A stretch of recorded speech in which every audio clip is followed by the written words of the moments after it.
Les enfants, une petite histoire, ça vous dit? Non! Je vous emmerde! Je vais vous le raconter quand même. C'est l'histoire d'un petit démon. Un petit démon qui aimait foutre la merde. Drix le diablotin était doué d'un bon certain. Semait la zizanie en médisant sur les siens. Déclamait les dires qu'une succube se surait sur ses vicieuses sœurs en exagérant les faits. Fourbe persifleur, c'est l'air à deux surcroît. Le chaos répandu par ses soins allait trop loin. Car ainsi perturbé, la légion, sa beauté, il fut pointé du doigt par les seigneurs de l'effroi. C'est dans sa nature, mais c'est une nature que la haine envers son nom et ne produit rien de bon. Ainsi les Natrésimes n'eurent d'autre alternative que d'expédier l'avorton loin de ses confrères démons. Drix, démon, du mon cœur menteur, douter de sa parole, c'est douter de son honneur. Entendez sa bonne foi, voyez comme il est droit, et il aura le droit de vous berner plus d'une fois. Drix eut enduré à des placements diaboliques, de planète en planète dans l'univers cosmique, jusqu'à atterrir par un malheureux hasard au fin fond du tiroir d'une armoire de dur retard.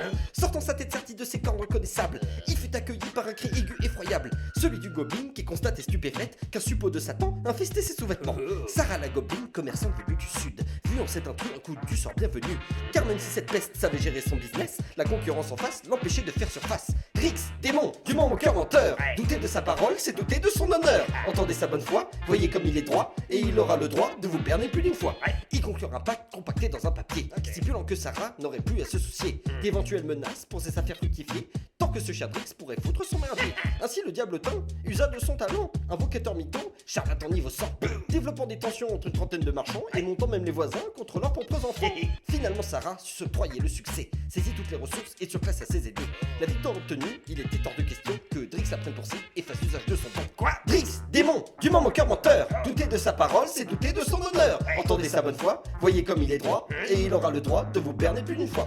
Et oui mon cher Drix, cette gobelin t'a mystifié, elle a déchiré le contrat et elle l'a fait enfermer. Cependant surveillée par de stupides gobelins, vous l'avez deviné, elle a provoqué sa fin.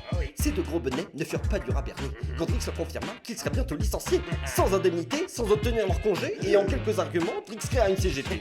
Il fut célébré pour avoir dit la vérité, pendant que la gobelin payait sa déloyauté. Drix reprit sa route en quête de lointaines contrées, où raconter des conneries continuerait de l'amuser. Drix, démon, du mon cœur menteur, douter de sa parole, c'est douter de son honneur. Je suis tel Loki, le dieu de la discorde, je serai l'allié de l'alliance et de la horde.